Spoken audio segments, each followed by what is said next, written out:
Hello everyone, my name is Alan Kirksey. Welcome to Must Love Labs.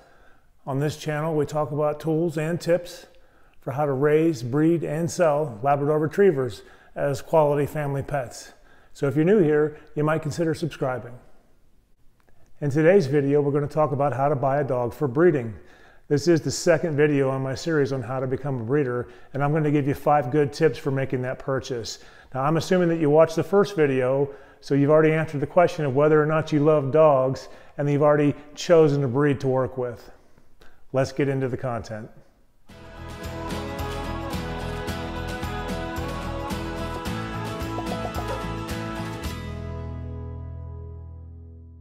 Okay, so as we're getting started, I just want to say that when you start considering these decisions on dog breeding and how to buy dogs and so forth, there's a lot of breeders out there. There's a lot of people that have an opinion on these subjects, and they're doing what works for them.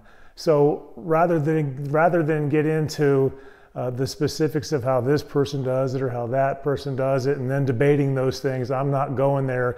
I'm going to tell you what I do and what works for me. And then you can use that information to make your own decision. Okay, here's tip number 1. Buy direct from a breeder. Whether you're buying a puppy or buying an adult dog, that's your decision. There's pros and cons for both. I personally buy puppies. I don't want to buy somebody else's adult dogs. And I'm not saying that that's a bad way to go, but I want to raise my own puppies because the dogs that I work with, they're pets, they're part of my family, and we also breed them. And that's what we do here at Must Love Labs. So buy from a breeder. That's my first tip. I don't recommend that you use pet stores or that you go to auctions. And there's a lot of reasons for this, but you've probably all heard of puppy mills. And if you don't know what that is, you might want to Google that and have a look. These are horrible living situations for dogs, okay? Unfortunately, they work with brokers and other places to put supply into pet stores and auctions and things like this. So I strongly would encourage you to buy straight from a breeder, buy direct from a breeder. Okay, here's tip number 2, research your breeder. There's a lot of ways that you can do that. Social media, folks have Facebook pages, people are on YouTube, people have their own websites. You can Google it and look for people in your area. You might have to look nationally. There's even places where people like myself list them, such as puppyfind.com, and you can go through and read breeders' profiles. And what you're going to find at these places is the breeders giving information about themselves and where they're at and what they're into and what you can expect from them. But you can also look at the reviews and the comments of the people that have been interacting with them and kind of get a feel for how things are going over there. And then if things look good, you contact these people and get started. Now, if the breeder is close enough to you, it's worth a day trip to go over and have a look around.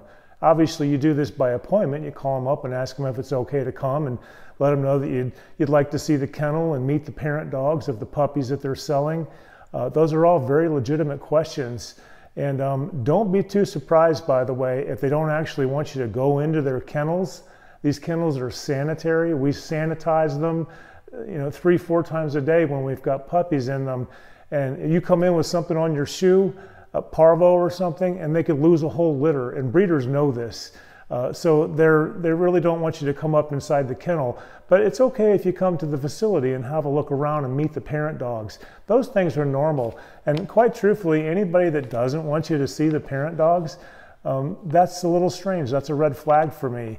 Now, if the facility is too far away, if you're going to purchase a dog from somebody that's on the other side of the country and they're willing to ship it to you, then maybe they can show you some pictures, take some video, these kinds of things. Those are normal questions and conversations to have when you're doing your homework with a breeder.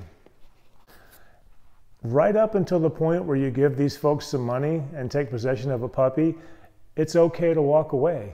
You can talk to people and get a feel for how things are going.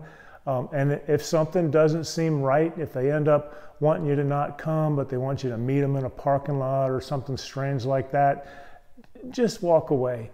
There's too many reputable breeders out there that are more than happy to address your concerns and help you through the process. Okay, that brings us to tip number 3. Buy AKC Registerable Puppies. AKC Registerable Puppies. And you want to get the full registration, not the limited registration. There's a difference. The breeders will typically charge you an extra $300, $400, sometimes $500 for the full registration, but you're in the breeding business. And when the time comes, you're going to want to register those puppies. And if you didn't get the full registration rights from the dam and the sire, then you won't be able to register the litter. It's important. So make sure you take care of that. And no spay or neuter contracts. Folks, do not agree in writing to spay or neuter your dogs. Some breeders will try to get you to sign a contract like that because they don't want to create a competitor. That's what's going on. And if that's what they're after, that's fine. That's their business. Just go do business with somebody else. All right, I'm glad you're still here and you're watching the video. And hey folks, if you got value from this video so far, do me a favor and hit that like button. It really does help us out. And if you're interested in supporting our channel, we've got a Teespring store. I'll put a link in the description. You can stop in and check out a t-shirt for us. And thanks again. That brings us to tip number 4, be patient. Be patient with your search, folks. It's important that you get exactly what you're looking for. Make a list of the things that you want and run that list when you start talking to breeders. You're buying breeding stock for a dog breeding business. It's really important. Look around nationally if you need to. There might not be anybody locally that happens to have what you're looking for when you're looking for it. They might have it next month. You can talk to them about that, maybe get on a list. Or you might have to look nationally.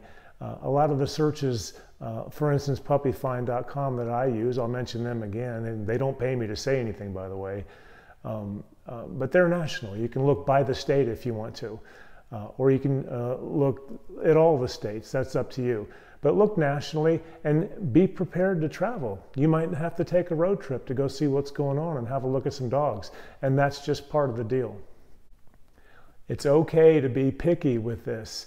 When you buy puppies, it's going to be 2 years before you can breed them. They need to be 2 years old. Then you have your vet check them out and make sure that everything's okay for breeding. That's how it goes when you're buying puppies.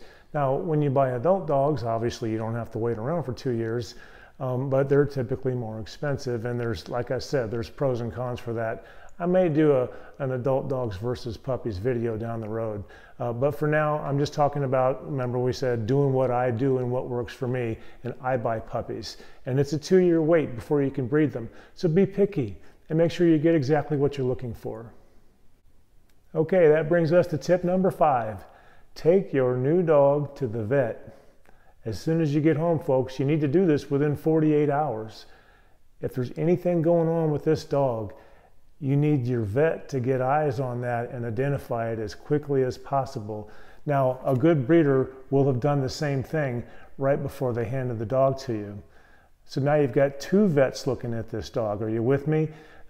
This is important. It really is. So who knows what they might run into? Hopefully they don't run into anything. But if there is something going on with the dog, you need to find out about that immediately. And there's nobody better than your veterinarian to spot something. Believe me on that.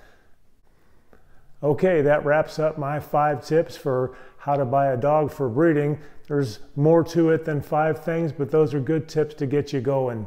Do us a favor and hit that like button if you got value out of this video. And definitely go ahead and subscribe to my channel because I will be doing more videos on this topic and others. And thanks again for watching. We'll see you in the next video.